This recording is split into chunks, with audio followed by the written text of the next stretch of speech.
14 नवंबर 2018 बे of Bengal के समुंदर में रात के अंधेरे को चीरती हुई एक फिशिंग बोट तेजी से अंडमान एंड निकोबार के नॉर्थ सेंटिनल आइलैंड की तरफ बढ़ रही थी। लेकिन ये कोई आम आइलैंड नहीं था, बल्कि ये दुनिया की सबसे खतरनाक और रहस्यमयी जगहों में से एक है, जहां पर जाना पूरी तरह बैंड है। ऐसा इसलिए है क्योंकि यहाँ हमारी तरह मॉडर्न दुनिया का हिस्सा बन चुके लोग नहीं रहते, बल्कि सेंटिनलीज ट्राइब्स रहती है, जिन्हें दुनिया की आखिरी अनकॉन्टैक्टेड ट्राइब्स में गिना जाता है, जो आज भी स्टोन एज जैसी जिंदगी जी रहे हैं। दसियों हजार साल से बाहरी दुनिया से कट कर रह रहे ये सेंटिनलीज ट्राइब के लोग इतने ज्यादा आइसोलेटेड और अग्रेसिव हैं कि वो किसी भी आउटसाइडर को देखते ही मार डालते हैं।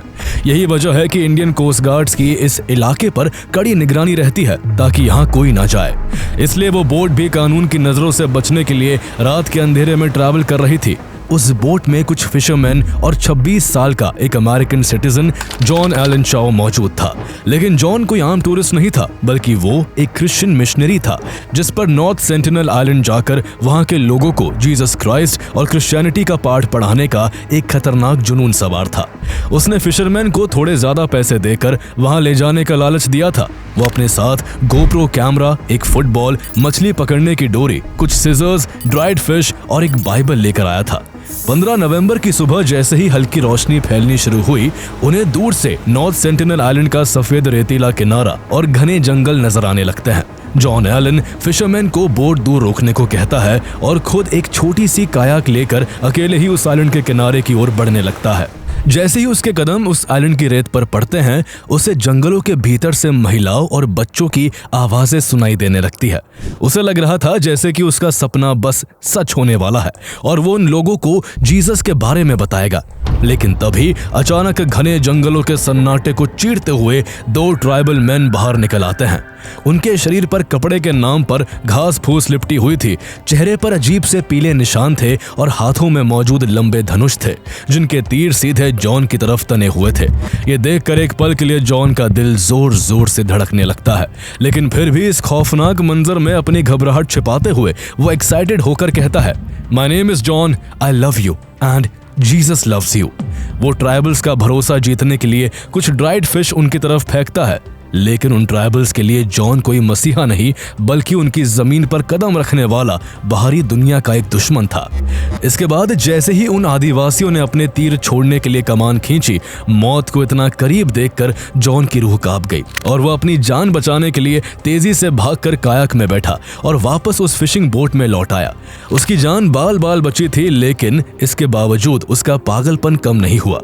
वो फिर से उसी मौत के मुंह में जाने को तैयार था, क्योंकि उसके सिर पर उन आदिवासियों को क्रिश्चियन बनाने का ऐसा पागलपन सवार था जो जल्द ही उसे एक खौफनाक अंत तक पहुंचाने वाला था। कुछ घंटों के आराम के बाद जॉन एक बार फिर से हिम्मत जुटाता है और इस बार वो आइलैंड के नॉर्थ शोर की तरफ से घुसता है। इस बार करीब आधा दर्जन आदिवासी उसे किनारे पर खड़े घूर रहे थे। उनमें से एक आदमी सफेद फूलों का क्राउन सिर पर पहने किसी लीडर की तरह ऊंची चट्टान पर खड़ा था और जॉन को वहां देखकर जोर जोर से चिल्ला रहा था। जॉन को उनकी भाषा समझ नहीं आ रही थी, इसलिए वो अपनी कायाक से उतरता है और उन लोगों को जोर जोर से गाकर क्रिश्चियन प्रेयर सुनाने लगता है। लेकिन तभी अचानक जंगल से एक बच्चा बाहर आता है और बिना कोई वार्निंग दिए सीधे जॉन पर तीर चला देता है। लेकिन जॉन की किस्मत इस बार भी अच्छी थी और तीर उसके हाथ में मौजूद बाइबल में जाकर लगता है। जोरदार झटके से वो लड़खड़ाकर पीछे गिर पड़ता है। तीर की मेटल टिप बाइबल में धंसने की वजह से टूट जाती है। ऐसे में अगर वो बाइबल ना होती तो तीर सीधे उसके दिल के आर पार हो सकता था। जॉन अपनी जान बचाकर तुरंत समंदर में कूद जाता है और किसी तरह तैरते हुए वापस मछुआरों की नाव तक पहुंच जाता है। अगले 2 दिनों तक जॉन एक अजीब सी कश्मकश में रहा। एक तरफ मौत थी और दूसरी तरफ उसके धर्म के प्रचार का जुनून। उसे लग रहा था कि शायद गॉड उसकी परीक्षा ले रहे हैं और वो हार नहीं मानेगा, इसलिए वो तीसरी बार वापस जाने का फैसला करता है। लेकिन जाने से पहले वो अपने पेरेंट्स के नाम एक लेटर लिखता है। उसमें उसने लिखा, आप लोगों को लगेगा कि मैं पागल हो गया हूं, इसमें मेरी जान भी जा सकती है, लेकिन अगर मैं इन लोगों को जीसस के बारे में बता सका तो इससे बड़ा कुछ नहीं होगा। अपने लेटर में उसने नॉर्थ सेंटिनल आइलैंड को सेटन का आखिरी किला तक बताया और लिखा कि यहाँ क्रिश्चियनिटी का पहुंचना बेहद जरूरी है और अगर इस बीच मुझे कुछ हो जाए तो इन लोगों को ब्लेम ना किया जाए। 16 नवंबर 2018 की शाम जॉन अपनी डायरी फिशरमैन को देता है और आखिरी बार अपनी कायाक में सवार होकर वो नॉर्थ सेंटिनल आइलैंड के किनारे की ओर बढ़ जाता है। लेकिन इस बार उसकी किस्मत उसका साथ नहीं देती और सेंटिनलीज लोग उसे देखते ही उस पर तीरों की बारिश कर उसकी जान ले लेते हैं। इसके बाद वो लोग उसके शरीर को वही किनारे पर जमीन में गाड़ देते हैं।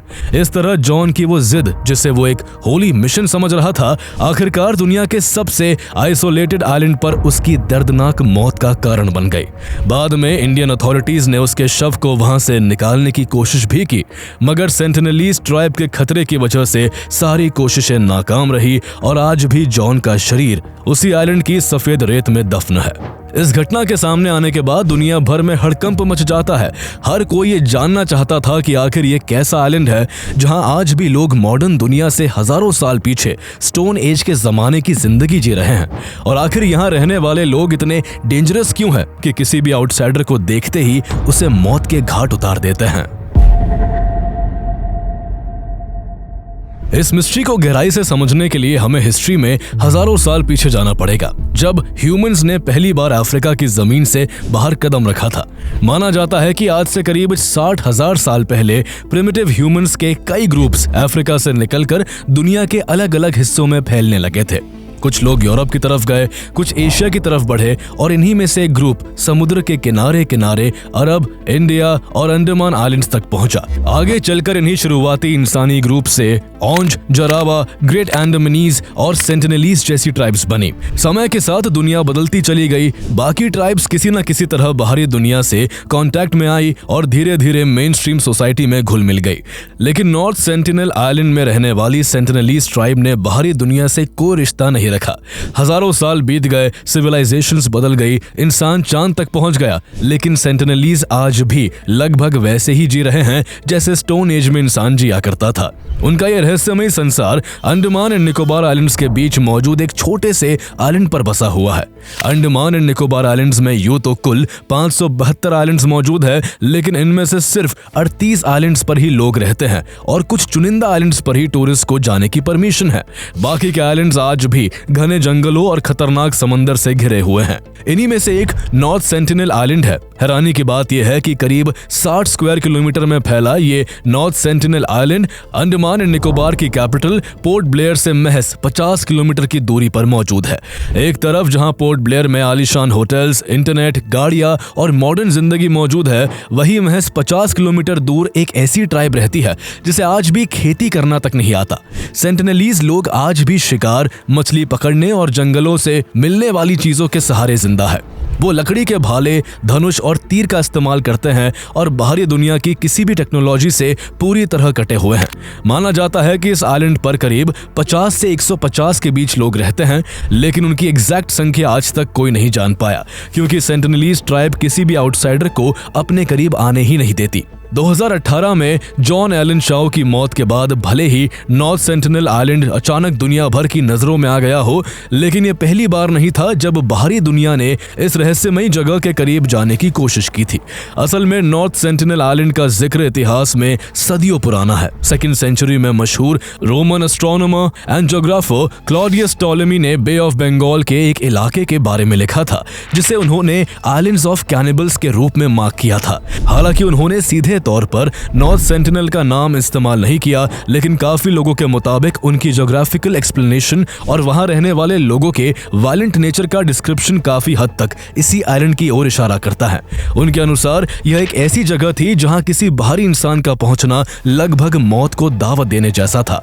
टॉलेमी के बाद 7th सेंचुरी में मशहूर Chinese Buddhist monk and traveller आई सिंह ने भी अंडमान आइलैंड्स, खासकर नॉर्थ सेंटिनल आइलैंड में रहने वाले लोगों को बेहद खतरनाक और कैनिबल्स बताया था। उस दौर में समुद्री यात्राएं पहले ही बेहद खतरनाक मानी जाती थी। ऊपर से ऐसी कहानियों ने सेलर्स के मन में इन आइलैंड्स को लेकर और ज्यादा डर भर दिया और लोग इस आइलैंड के पास से गुजरने से भी कतराते थे। इसके बाद 13th सेंचुरी में famous Venetian explorer Marco Polo ने भी इस आइलैंड के बारे में लिखा था कि यहाँ रहने वाले लोग किसी भी स्ट्रेंजर को पकड़ लेते हैं और उसे कच्चा खा जाते हैं। हालांकि क्लॉडियस टॉलेमी और मार्को पोलो जैसे यात्रियों के अकाउंट्स को अक्सर हिस्टोरियंस इंडियंस एविडेंसेस की कमी की वजह से सुनी सुनाई बातें मानते हैं, लेकिन इससे एक बात साफ होती है कि नॉर्थ सेंटिनल आइलैंड हजारों सालों से बाहरी दुनिया के लिए एक खौफनाक और अनसुलझा रहस्य बना हुआ था, जिसके करीब जाने की भी हिम्मत किसी में नहीं थी। इस रहस्यमय आइलैंड का सबसे पहला प्रूवन रिटन एविडेंस 1771 में मिलता है, जब ईस्ट इंडिया कंपनी का डिलीजेंट नाम का एक विशाल हाइड्रोग्राफिक सर्वे शिप नॉर्थ सेंटिनल आइलैंड के पास से गुजर रहा था। रात के अंधेरे में इस जहाज के कैप्टन और क्रू ने आइलैंड के घने जंगलों और किनारों पर कई जलती हुई मशालें देखी। ये पहली ऐसी ऑफिशियली डॉक्यूमेंटेड घटना थी जिसने ये कंफर्म कर दिया कि इस छोटे से टापू पर सच में लोग रहते हैं। लेकिन उस दौर में सेलर्स के बीच इस आइलैंड को लेकर इतना डर था कि उन्होंने किनारे के पास जाने की हिम्मत तक नहीं की और बस दूर से देखकर वहां से आगे बढ़ गए। इसके बाद करीब 100 साल तक नॉर्थ सेंटिनल आइलैंड फिर रहस्य और खामोशी में डूबा रहा। लेकिन 1867 में एक ऐसी घटना हुई जिसने ब्रिटिश एम्पायर तक को हिलाकर रख दिया। 1867 की गर्मियों में 9 वे नाम का एक भारतीय मर्चेंट शिप म्यांमार की ओर जा रहा था, लेकिन वो शिप नॉर्थ सेंटिनल आइलैंड के आसपास मौजूद खतरनाक कोरल रीफ से टकराकर बुरी तरह क्रैश हो गया। जहाज पर सवार 86 पैसेंजर्स और 20 क्रू मेंबर्स अपनी जान बचाने के लिए किसी तरह तैरकर नॉर्थ सेंटिनल आइलैंड के किनारे तक पहुंचने में सफल रहे। उन्हें लगा कि वो अब सुरक्षित है, लेकिन उनकी रिलीफ जल्द ही एक हॉरिफिक सीन में बदल गई। सूरज की पहली किरणें जब जंगल पर पड़ी तो अचानक झाड़ियों के पीछे से बिना कपड़ों वाले दर्जनों सेंटिनलीज ट्राइबल्स बाहर निकल आए। उनके चेहरों पर बाहरी दुनिया के लिए कोई सिंपैथी नहीं थी और उन्होंने एक साथ मिलकर उन बेसहारा लोगों पर जहरीले तीरों और पत्थरों से हमला बोल दिया। जहाज के लोग अपनी जान बचाने के लिए पत्थरों और डंडों से लड़े। इससे पहले कि सेंटिनलीज उन्हें मार डालते, फॉर्चुनेटली एक ब्रिटिश रॉयल नेवी शिप वहां पहुंच गया और उन सभी को रेस्क्यू कर लिया गया। इस घटना ने पहली बार ब्रिटिश एम्पायर को यह सोचने पर मजबूर कर दिया था कि अंडमान आइलैंड्स के बीच एक ऐसी जगह भी मौजूद है जहां उनका कानून और उनकी ताकत दोनों बेकार है। इसी दौरान 1880 में इस कहानी में एक young British officer Maurice Vidal Portman की एंट्री हुई, जिसकी वजह से यहाँ के लोग आज तक बाहर की दुनिया से और भी ज्यादा नफरत करते हैं। पोर्टमैन एक बड़ी टीम और कुछ अंडमानीज ट्रैकर्स के साथ आइलैंड पर पहुंचा। इतने सारे भारी लोगों को देखकर ज्यादातर सेंटिनलीज डरकर घने जंगलों में छिप गए, लेकिन पोर्टमैन ने पूरे आइलैंड में उनकी तलाश शुरू कर दी और आखिरकार उसे एक बूढ़े कपल और 4 बच्चे मिले। पोर्टमैन उन 6 लोगों को किडनैप करके पोर्ट ब्लेयर ले आया। वो उन्हें इंग्लिश मैनर्स, भाषा और बाहरी दुनिया के तौर तरीके सिखाना चाहता था, लेकिन उसका ये डिसीजन एक बड़ा डिजास्टर साबित हुआ। कुछ ही दिनों में वो बूढ़े कपल बीमार पड़ गए और तड़प तड़प कर मर गए। उनका इम्यून सिस्टम बाहर की बीमारियों के लिए तैयार नहीं था। जब पोर्टमैन ने देखा कि बाकी बच्चे भी बीमार हो रहे हैं तो पोर्टमैन बुरी तरह डर गया और उसने बच्चों को कुछ गिफ्ट्स और कपड़ों के साथ वापस उसी किनारे पर छोड़ दिया। माना जाता है कि उन बच्चों ने आइलैंड पर जाकर बीमारी फैलाई होगी, जिससे काफी लोग मारे गए होंगे। इस घटना ने सेंटिनलीज के मन में बाहरी लोगों के लिए नफरत, खौफ और डिस्ट्रस्ट के ऐसे बीज बो दिए जो फिर कभी नहीं मिटे। उनके लिए बाहरी इंसान का मतलब अब केवल बीमारी, खतरे और मौत का दूसरा नाम बन गया। इस नफरत और डिस्ट्रस्ट का सबसे खौफनाक अंजाम 1896 में देखने को मिला, जब अंडमान की काला पानी जेल से एक प्रिजनर भाग निकला। वो एक छोटी सी लकड़ी की बोट से समंदर की लहरों पर निकल पड़ा। उसे लगा कि वो आजादी की ओर बढ़ रहा है, लेकिन लहरें उसे सीधे नॉर्थ सेंटिनल आइलैंड के किनारे पर ले गई। कुछ दिनों बाद जब एक ब्रिटिश पेट्रोल टीम उस भगोड़े प्रिजनर की तलाश में नॉर्थ सेंटिनल आइलैंड के पास पहुंची तो उन्हें किनारे की सफेद रेत पर एक शव पड़ा हुआ दिखा। जब वे करीब गए तो उनकी रूह कांप गई। उस प्रिजनर का गला बेदर्दी से काटा गया था और उसका पूरा शरीर तीरों से छलनी था। इस घटना ने एक बार फिर यह साबित कर दिया कि आइलैंड किसी भी आउटसाइडर के लिए एक डेथ जोन है। इसके बाद दशकों तक नॉर्थ सेंटिनल आइलैंड लंबी खामोशी में डूबा रहा और ब्रिटिश गवर्नमेंट ने इस आइलैंड से दूरी बनाकर रखी। लेकिन इंडिया की इंडिपेंडेंस के बाद इंडियन गवर्नमेंट और साइंटिस्ट ने इस अनसुलझी पहेली को एक नए पर्सपेक्टिव से देखने की कोशिश की। 1967 में एंथ्रोपोलॉजिकल सर्वे ऑफ इंडिया की एक टीम फेमस एंथ्रोपोलॉजिस्ट T.N. पंडित की लीडरशिप में सेंटिनलीज ट्राइब से पीसफुल कॉन्टैक्ट बनाने के मिशन से यहाँ भेजी गई। लेकिन जब ये टीम आइलैंड के पास पहुंची तो वहां उन्हें दूर दूर तक कोई दिखाई नहीं दिया। टीम ने आइलैंड के भीतर कदम रखने का फैसला किया। वो किनारे पर उतरे और घने जंगलों को चीरते हुए करीब 1 किलोमीटर अंदर पहुंच गए। जंगल के बीचों बीच उन्हें 18 झोपड़ियों की एक बड़ी बस्ती मिली। हर झोपड़ी के सामने आग जल रही थी, जिन्हें लकड़ियों की मदद से बहुत सावधानी से घेरा गया था। वहां हर तरफ ट्राइबल्स के रोजमर्रा के इस्तेमाल की चीजें बिखरी हुई थी, जैसे कि हंटिंग टूल्स, बर्तन और कुछ आर्टिफैक्ट्स। हालांकि उस समय ट्राइबल्स वहां मौजूद नहीं थे, लेकिन उन खाली झोपड़ियों और वहां बिखरे सामानों ने पहली बार सेंटिनलीज की लाइफस्टाइल के बारे में दुनिया को ऐसे इंसाइट्स दिए जो पहले कभी देखने को नहीं मिले थे। इसके बाद अपने साथ लेकर गए गिफ्ट्स को बीच पर ही रखकर टीम लौट आई। कई सालों तक ये सिलसिला चलता रहा। सेंटिनलीज जंगल की आड़ से उन गिफ्ट्स को देख लेते थे और जब बोट दूर चली जाती तो वो उन्हें उठा लेते थे, लेकिन उनकी बॉडी लैंग्वेज अब भी एग्रेसिव थी। वो अक्सर एरो तानकर ये साफ कर देते थे कि उन्हें गिफ्ट तो पसंद है, लेकिन भारी इंसान नहीं। एक बार टीएन पंडित औंज ट्राइब के एक आदमी को अपने साथ लेकर गए ताकि वो उनसे बात कर सके, लेकिन हैरान करने वाली बात यह थी कि वो लोग ना तो उसकी लैंग्वेज समझ पाए और ना ही उसके साथ उन्होंने अच्छे से बिहेव किया। अब ये बात भी साफ हो चुकी थी कि उनकी लैंग्वेज दुनिया में किसी भी ट्राइब से नहीं मिलती है और कोई उनकी भाषा नहीं समझ सकता है। इसके बाद साल 1974 में नॉर्थ सेंटिनल आइलैंड के रहस्य को कैमरे में कैद करने के लिए नेशनल ज्योग्राफिक की एक बड़ी टीम वहां पहुंचती है। ये team man in search of man नाम की डॉक्यूमेंट्री शूट करने वाली थी, जिसमें फिल्म क्रू, हथियारों से लैस पुलिसकर्मी और खुद टीएन पंडित भी शामिल थे। लेकिन जैसे ही इस टीम की बोट किनारे के पास पहुंचती है, घने जंगलों से कुछ आदिवासी बाहर निकल आते हैं। टीम हाथ हिलाकर इशारों से ये बताने की कोशिश करती है कि वो उन पर हमला ना करे, लेकिन सेंटिनलीज की तरफ से इसका जवाब तीरों की बौछार के साथ मिलता है। इसके बाद टीम मजबूरन बोट को थोड़ा पीछे कर लेती है, लेकिन जैसे ही वो आदिवासी भी थोड़ा पीछे हटते हैं, नेशनल ज्योग्राफिक की टीम जल्दी जल्दी वहां किनारे पर उन ट्राइबल्स के लिए गिफ्ट्स रखाती है। गिफ्ट्स में कोकोनट्स, एक प्लास्टिक टॉय कार, रस्सी से बंधा हुआ एक जिंदा सुअर, बच्चों के लिए एक डॉल और कुछ एल्यूमिनियम के बर्तन शामिल थे।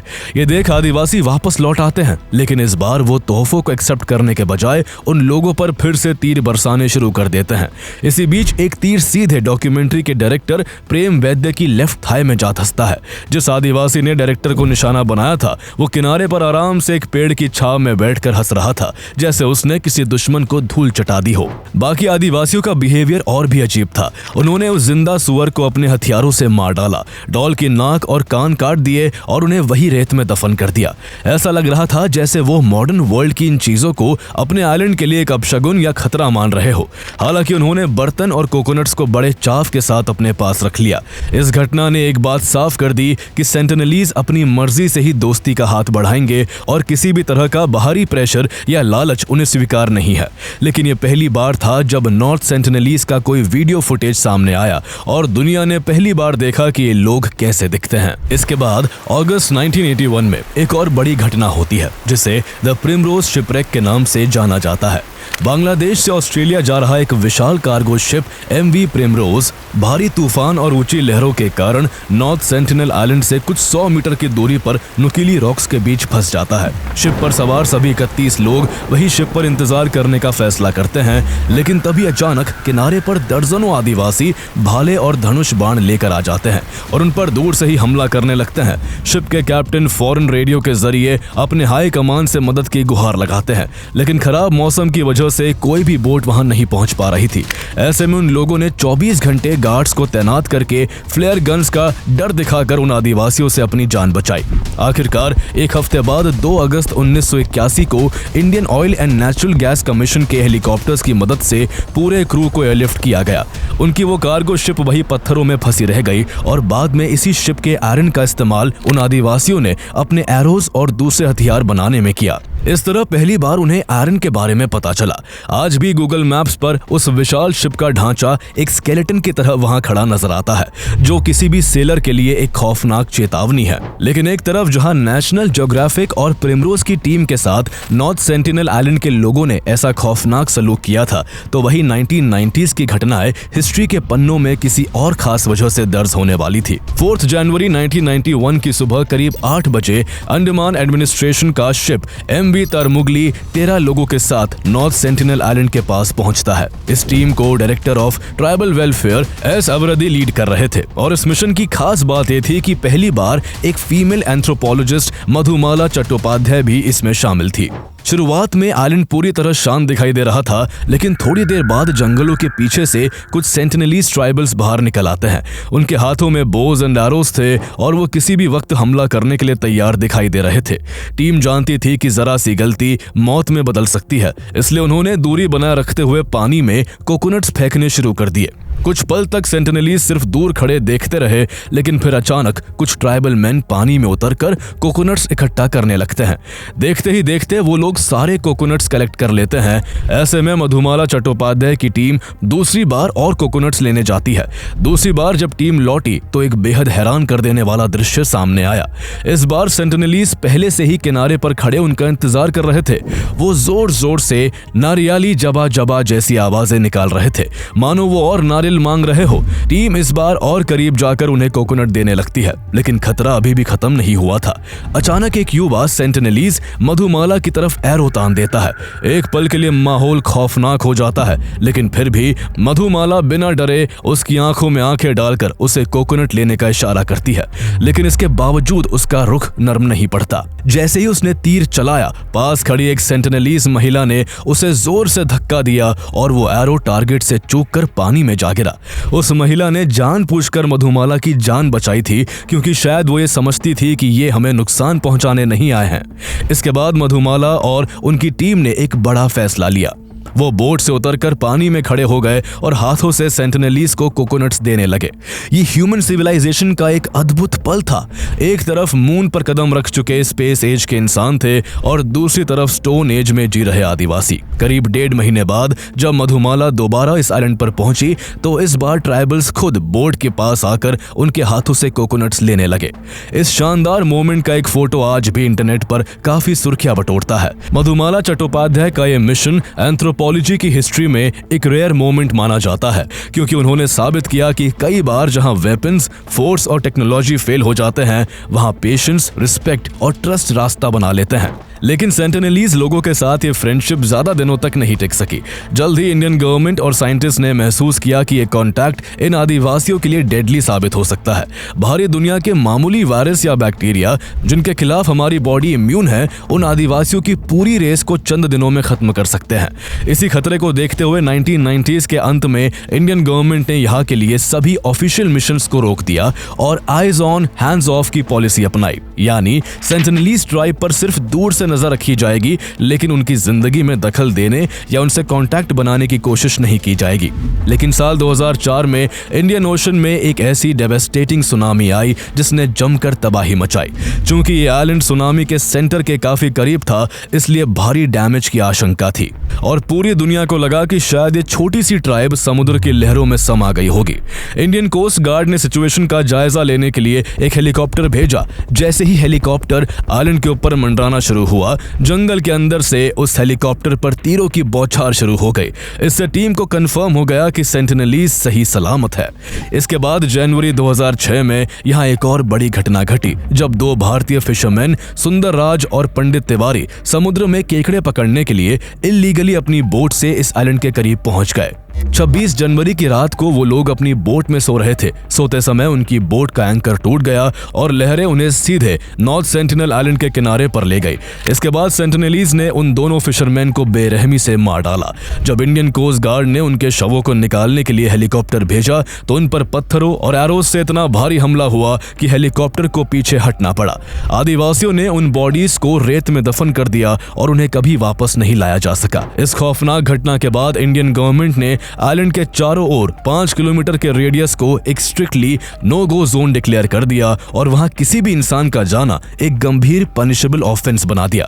लेकिन इसके बावजूद जॉन एलन शाव 2018 में इन लोगों के पास गया और बेरहमी से मारा गया। इसके बाद 2025 में भी 24 साल के एक अमेरिकन यूट्यूबर मिखाइलो विक्टोरोविच पोलियाकोव ने इस आइलैंड पर जाने की कोशिश की, लेकिन उसे अरेस्ट कर लिया गया और 5 साल की सजा सुनाई गई। आज भी ये आइलैंड एक ऐसी जगह है जहां जहां समय रुका हुआ है और जहां का कानून केवल उन आदिवासियों के तीरों से तय होता है। जैसे हमारी मॉडर्न दुनिया इन लोगों के बारे में ज्यादा नहीं जानती, वैसे ही वो भी इस मॉडर्न दुनिया के बारे में कुछ नहीं जानते और शायद ना ही कुछ जानना चाहते हैं। लेकिन इतना कंफर्म है कि वो लोग चाहे जितने भी एग्रेसिव हो, मगर वो कैनिबल्स नहीं है, बल्कि वो इंसानों को मारने के बाद रेत में दफना देते हैं। इसके अलावा सेंटिनलीज ट्राइब का वायलेंट बिहेवियर भी किसी सनक या बर्बरता का नहीं, बल्कि उनके सर्वाइवल का हिस्सा है। हजारों सालों से उन्होंने बाहरी दुनिया को सिर्फ बीमारी, मौत और खतरे के रूप में देखा है। इसलिए जहां पूरी दुनिया इंटरनेट, AI और स्पेस टेक्नोलॉजी के दौर में जी रही है, वही उस छोटे से आइलैंड पर मौजूद लोगों ने इस मॉडर्न सिविलाइजेशन को हमेशा के लिए ठुकरा दिया है।